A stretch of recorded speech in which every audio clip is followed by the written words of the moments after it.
El análisis de los fenómenos humanos en un diálogo crítico y plural. La riqueza y complejidad del hombre y sus manifestaciones sociales. Bienvenidos a El Universo Humano en Extensión, una contribución de la Coordinación General de Extensión Universitaria de la Universidad Autónoma de Coahuila.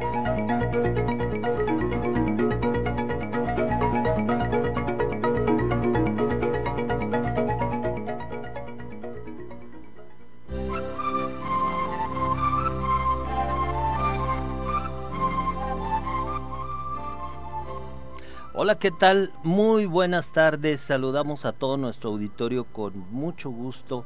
Bienvenidos a su programa, El Universo Humano en Extensión.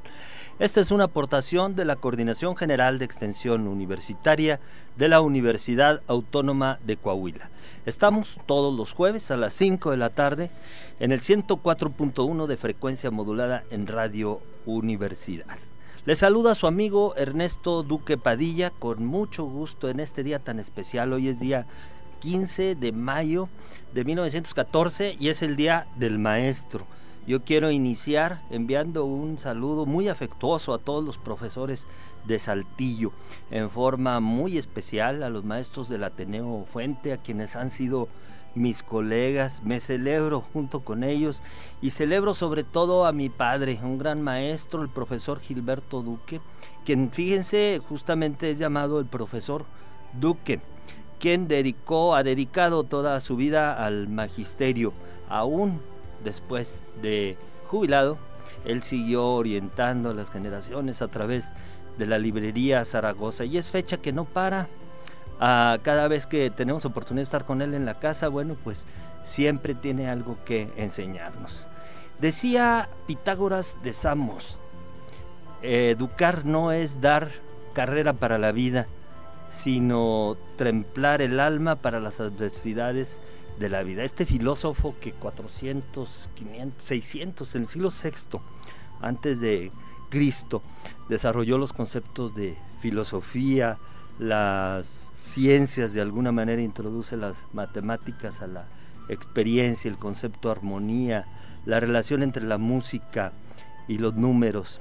Así se expresaba de esta importante profesión.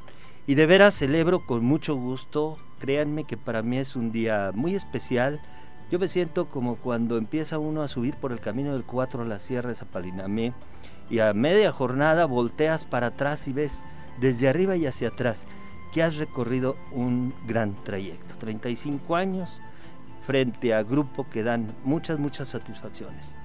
En especial aquellas de gratitud de los alumnos. Yo recuerdo alguna vez una alumna espontáneamente se acerca y dice: profesor, le quiero decir algo. Fíjese que usted ha sido el mejor maestro que he tenido. Créanme que se me rodó una lágrima. Ese instante para mí pagó todo el esfuerzo y el trabajo de las clases de las 7 de la mañana, tantos años en el Ateneo Fuente.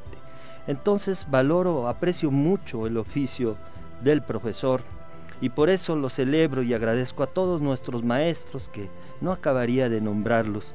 A todos ellos un saludo muy afectuoso. Hoy es día de descanso para los maestros, ellos descansan de sus alumnos y créanme que sus alumnos también descansan de ellos.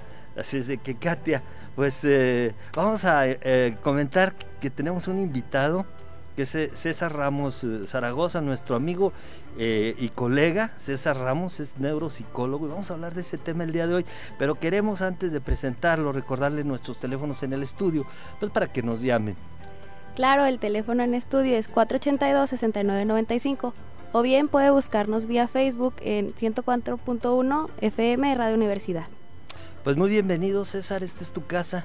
Bienvenido a tu programa El Universo Humano en Extensión. Ya te robé unos minutos, pero créame que no podía dejar pasar la oportunidad de saludar a mis maestros. Muchas gracias, Ernesto, Katia. Pues también hay que felicitarlos a todos los compañeros maestros en su día. Bueno, vamos a hablar sobre esta ciencia. Digamos que es una disciplina, un híbrido de dos disciplinas, una mezcla, un matrimonio. ¿Cómo podemos definir a la neuropsicología clínica, que es tu especialidad?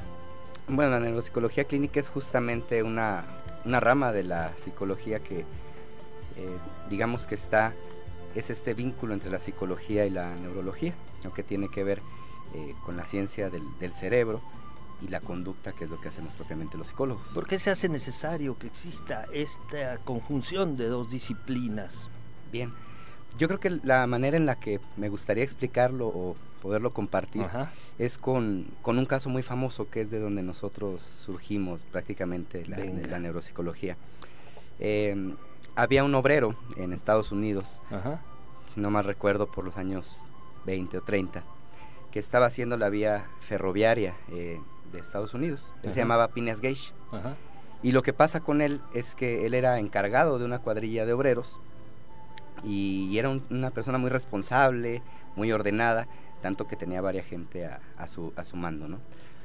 Y ellos utilizaban dinamita y barras de acero para ir rompiendo las piedras y el camino donde iban a trazar la vía.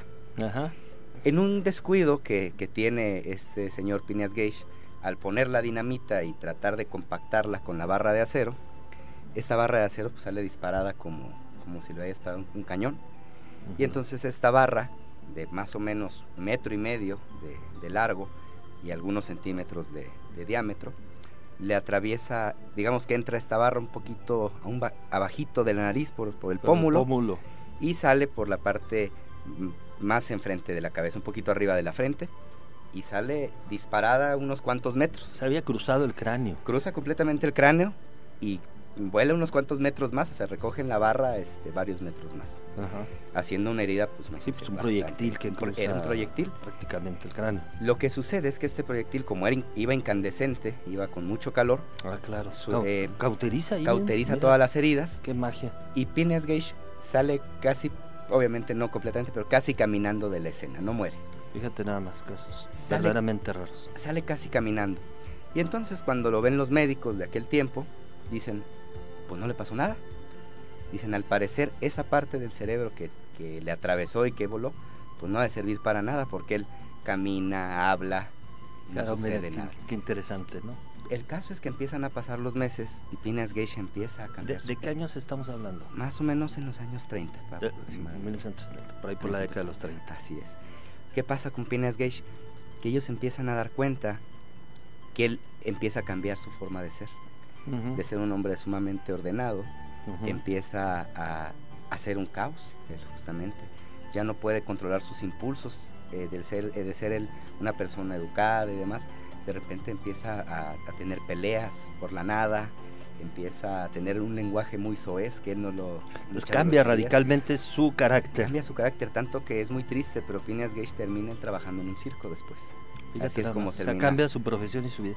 A causa de una lesión orgánica. A causa de una lesión en el cerebro. Entonces, esto tiene que ver con las localizaciones cerebrales, que es un tema que ya se había desarrollado. Es decir, se había descubierto en neurología que cada función en el cerebro, o el encéfalo, como es correcto decirlo, tenía una función. Correspondía a un área de nuestro cuerpo o actividad. Así es. Pero en ese tiempo todavía esta cuestión de localización no estaba tan clara. No estaba tan clara y estaba muy enfocada en funciones a lo mejor motrices, tal vez ya un poco de memoria, pero tanto en pensar que algo como la personalidad de una persona pudiera tuviera esta correlación tan directa con el cerebro, no lo estaba. Entonces es cuando de repente la psicología entonces puede llegar ahí hay como un hecho sorprendente, porque eran consecuencias que no se podían prever, no se sabía que pudiera afectar no solamente una función orgánica como tal, sino procesos meramente psicológicos, lo que tú conoces como procesos cognitivos. Por ahí vi en tus apuntes esas notas. Estamos hablando de los procesos que en psicología son sensación, percepción, atención, memoria, aprendizaje, inteligencia, pensamiento, y además toda la cuestión de la conducta emocional, y agrégale el carácter y la personalidad, ¿no? Así es. A todo lo que es meramente psicológico. Así es. A partir de ese hecho se dan cuenta que había que prestarle atención, y entonces empieza a surgir la neuropsicología como tal. Ahora ha mejorado mucho, obviamente hay mucha investigación, y se logró tener una ciencia que es la neuropsicología. ¿Por qué no psiconeurología? Te pregunto si es una especialidad de la psicología. Me suena más a una especialidad de la medicina en todo caso. No sabría decirte, nunca lo había pensado. Claro, porque... ¿no? Resulta una palabra compuesta y muchas veces por la comodidad semántica, ¿no? Puede ser esa una razón. Bueno, desconocemos, pero pues ahí dejamos esta observación. El caso es que es un oficio de psicólogos, ¿estamos de acuerdo? Puede ser, de hecho, la Sociedad Americana de Psicología dice que para ser neuropsicólogo tienes que ser psicólogo o médico, que después hagas una formación de 3 años clínicos para poder ser neuropsicólogo. Inclusive un médico puede ser neuropsicólogo. Lo que tú hiciste, ¿no? Así es. Además es una cosa muy interesante, créanos. Miren la relación de este órgano tan importante que es el cerebro y en su conjunto todo el sistema nervioso. Estas células maravillosas llamadas neuronas que regulan tanta actividad y su complejidad. Si nosotros quisiéramos explicarnos qué pasa en nuestro cerebro orgánicamente, cuando piensan, por ejemplo, la palabra mar, no sería posible. La complejidad es tal que podemos llegar hasta un cierto punto viendo que hay redes de comunicación, que los mensajes viajan, que se organizan, pero en un momento dado hay un salto y eso pasa a desarrollar la conciencia que ya no está en ningún lado. Y ahora tú, César, nos vienes a explicar que esta actividad, que hay una relación entre este órgano y su funcionamiento por lesión, transformación, enfermedad o deficiencia que puede afectar procesos y actividades complejas. Y entonces es un desafío el de esta disciplina entrarle al conocimiento ese tan difícil. Así es. Este caso que platicábamos ahorita de Phineas Gage es como muy sorprendente, ¿no? Por la gravedad, lo que sucedió. Pero día a día nos enfrentamos con cerebros que empiezan a tener fallos. Puede ser por la edad, puede ser por golpes en la cabeza, puede ser ahorita tanto que tenemos obesidad, hipertensión, hay deterioro cognitivo, hay deterioro de estas funciones de las que estamos hablando, que se empiezan a dar por muchos factores. Todas las personas de la tercera edad que por ejemplo ahorita tenemos, que empiezan a batallar con algunas cosas, que decimos ya está chocheando, pues es propiamente eso, es este desgaste de este cerebro que empieza a perder o a funcionar de manera distinta, porque estas neuronas de las que hablabas también empiezan a morir. Naturalmente o por enfermedad. Así es. O distintas causas. Así es. Bueno, pues ¿qué te parece si después de un corte musical regresamos para hablar sobre estos padecimientos y que nos digas cómo se pueden hacer diagnósticos, incluso algunas previsiones o pronósticos sobre los casos en que este deterioro se pueda manifestar en las funciones psicológicas y emocionales de las personas? Katia, ¿qué tenemos para escuchar? ¿Seleccionaste algo en relación al Día del Profesor? Sí, este día vamos a escuchar la canción a mi maestra de Daniela Altamirano, aprovechando también para mandar un saludo a todos esos profesores que me han ayudado en mi formación académica. Bueno, pues vamos entonces a corte.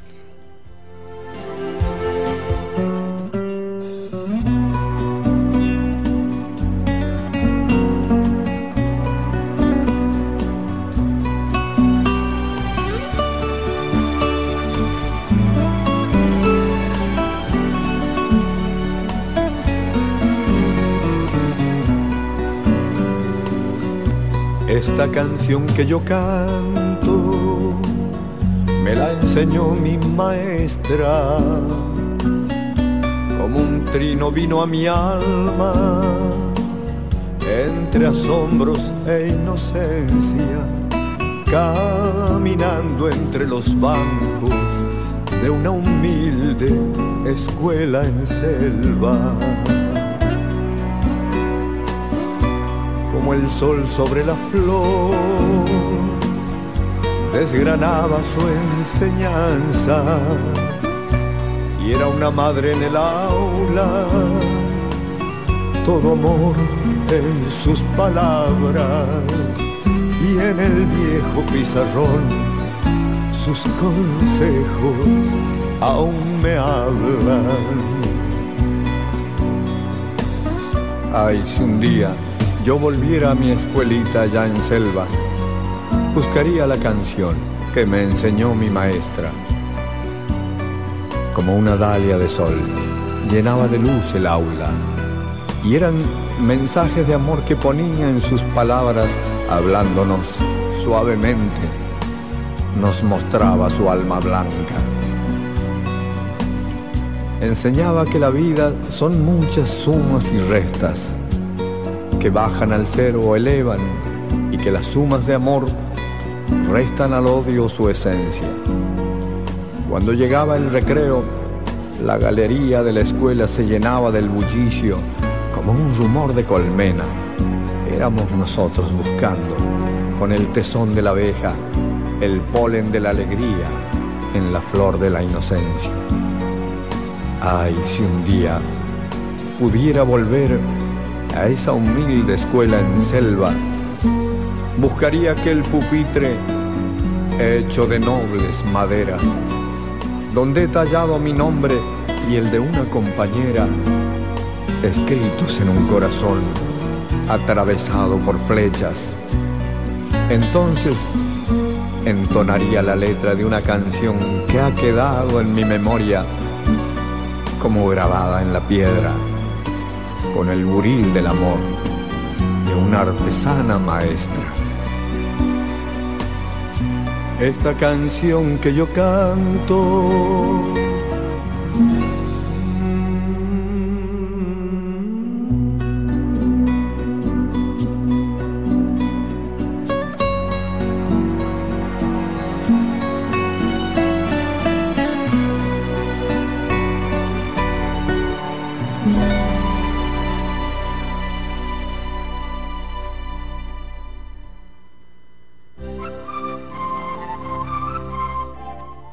Bueno, ya regresamos después de este corte musical, una hermosa canción muy al estilo de Alberto Cortés que acabamos de oír.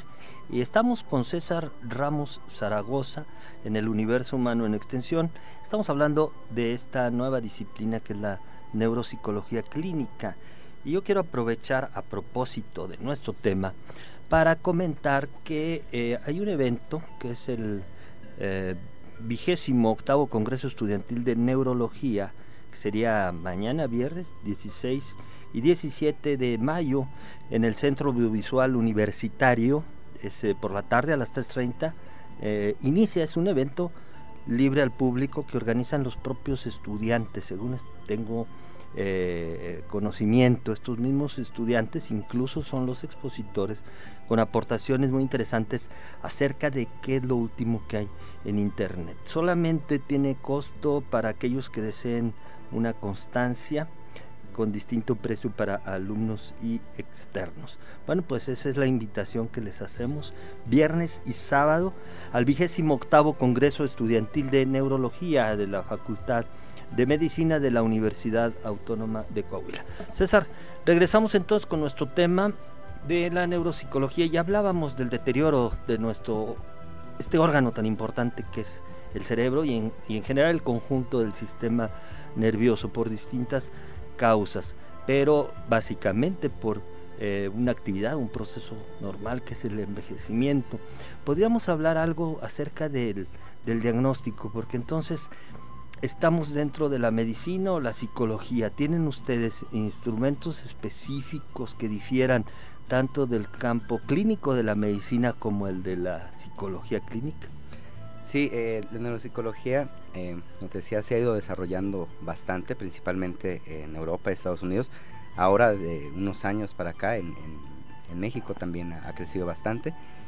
Y efectivamente la neuropsicología tiene paradigmas propios, tiene pruebas propias para poder hacer diagnósticos sobre la función cognitiva de los sujetos, de los pacientes. Hay pruebas tanto para niños, para adultos, para ancianos. En México tenemos muy pocas.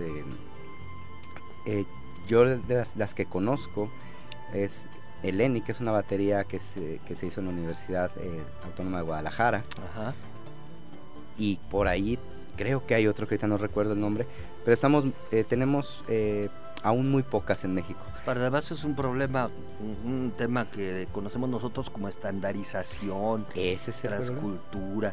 No es lo mismo aplicar un instrumento de evaluación a un niño de un país con gran desarrollo, a un campesino de las regiones del norte, ¿no? Así es, justamente ese es el gran problema. Aunque hay muchísimas pruebas que se han desarrollado en Europa y en Estados Unidos, tenemos muy pocas que estén estandarizadas a la población mexicana. ¿Qué miden estas pruebas? A ver, para darle una idea a nuestro auditorio, ¿qué es lo que podemos encontrar ahí? ¿Y para qué serviría, qué sería útil que buscáramos diagnóstico en algunos casos?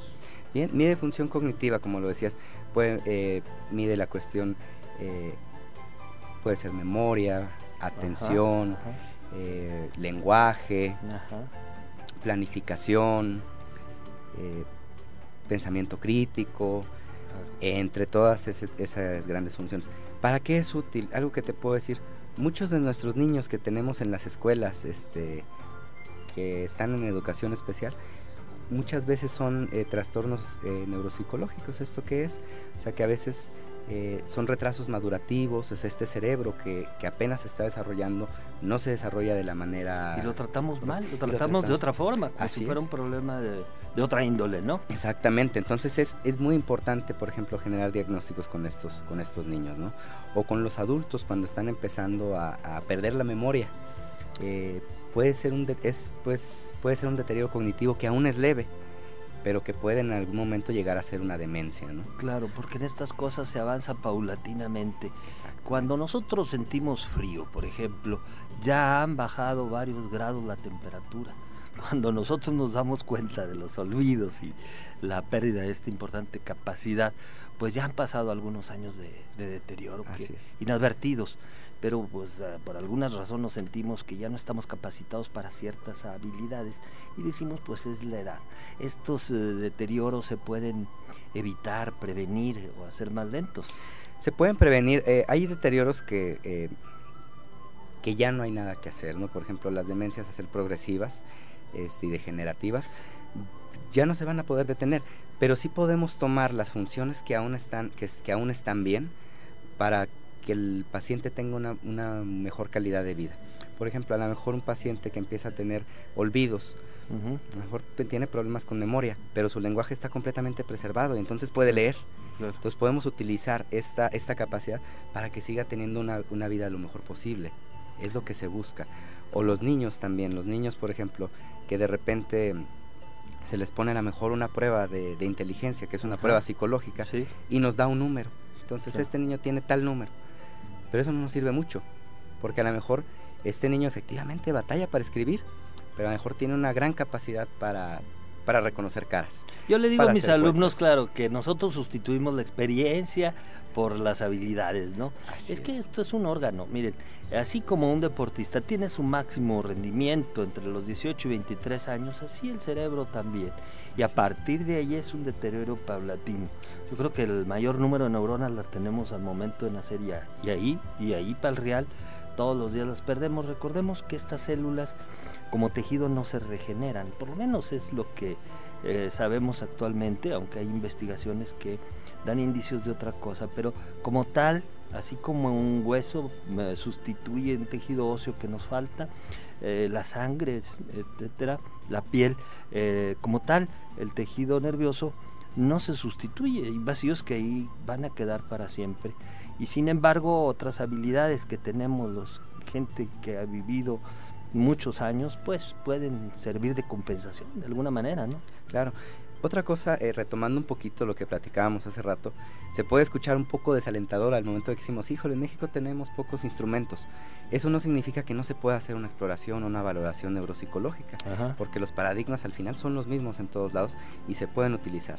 Además recuerda que el mejor ojo es el del clínico. Por eso es neuropsicología clínica. Claro. Y justamente parte de mi visita del día de hoy es porque vamos a tener un curso de exploración neuropsicológica. ¿Para quién?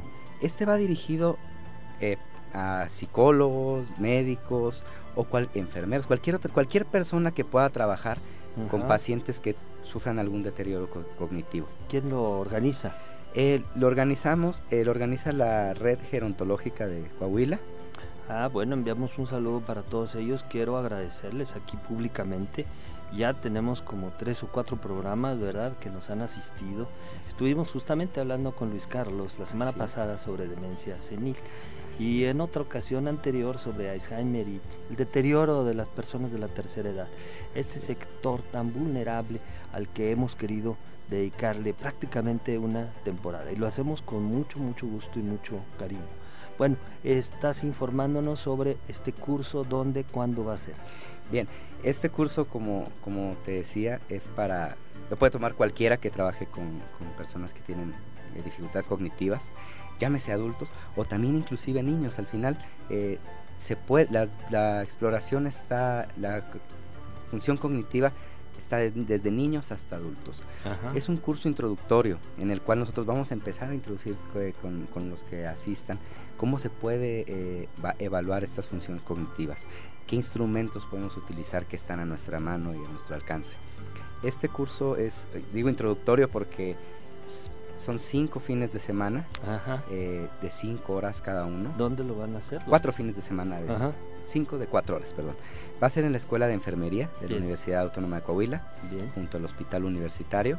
Empieza el próximo sábado 24, de 10 de la mañana a 2 de la tarde es el curso.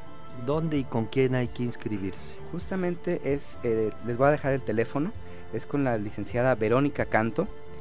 Su teléfono es el 844-101-6454. Con ella hay que inscribirse. ¿Tiene algún costo? Sí, tiene un costo. El costo es de, si no mal recuerdo, son 1,200 pesos. El curso está certificado por Secretaría de Salud, o sea, tiene el respaldo de Secretaría de Salud también.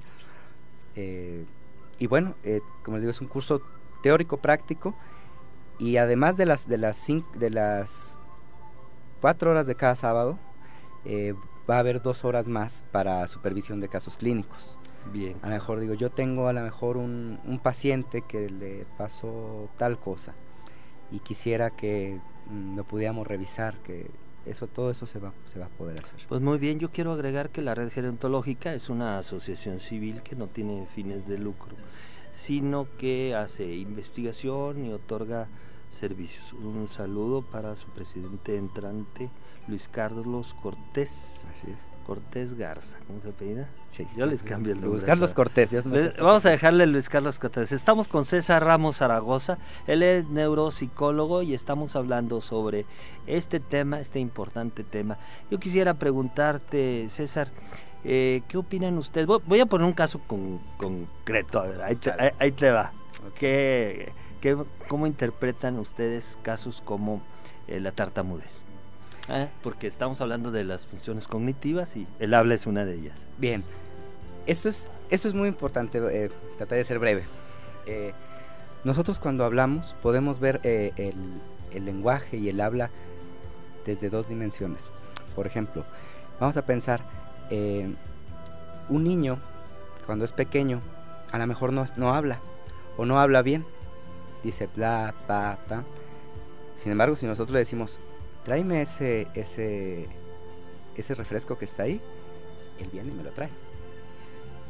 Y él, de cierta manera, él entiende el lenguaje, su cerebro entiende el lenguaje, él ya tiene las estructuras para generar un lenguaje, pero su aparato fonoarticulatorio aún no está preparado para decir los vocablos. No puede emitir las palabras por falta de una habilidad. Así es. Entonces, es muy distinto un niño o una persona que no habla a una persona que no puede generar lenguaje.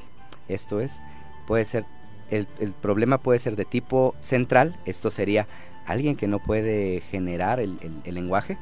Claro, sí, no. O de tipo periférico, alguien que puede generar este lenguaje y entonces lo que no puede hacer es al momento de emitirlo.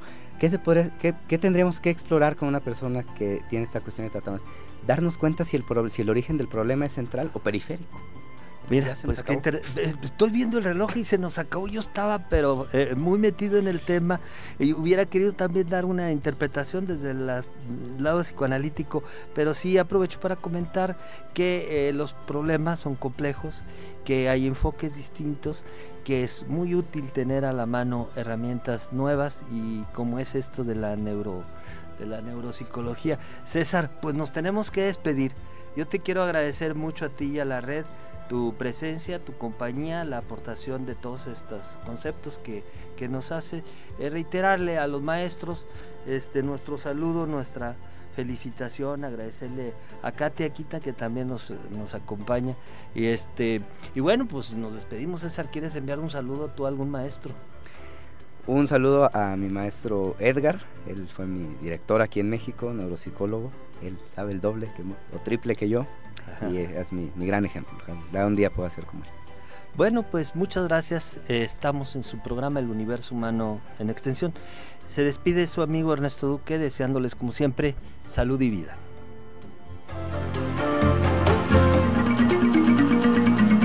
El Universo Humano en Extensión, una contribución de la Coordinación General de Extensión Universitaria de la Universidad Autónoma de Coahuila. Escúchanos en nuestra próxima emisión, aquí en el 104.1 de Radio Universidad, la cultura universitaria en el cuadrante.